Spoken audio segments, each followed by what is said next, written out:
దేనికైనా అంకె పెట్టమన్నారు. జపం చేసిన అంకె లేకుండా చెయ్యొచ్చు కదా అని ఓ సిద్ధాంతం. చెయ్యకూడదు. ఎందుకు చెయ్యకూడదన్నారు? ప్రతిదానికి కౌంటింగ్ ఉంది. దేంతో చెయ్యాలన్నారు? అక్కడ మళ్ళీ తరతమ భేదాలు ఉన్నాయి.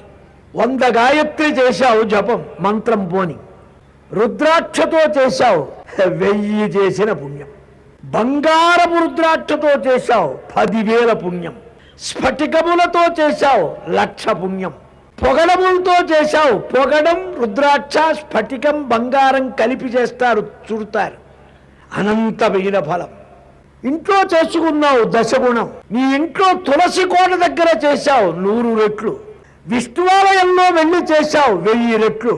అదే శివాలయంలో చేశావు, అనంతమైన ఫలం. ఇది శివ విష్ణు భేదాలతో చెబుతున్నది కాదండి, ధర్మశాస్త్రము యొక్క విధానం చెబుతున్నా.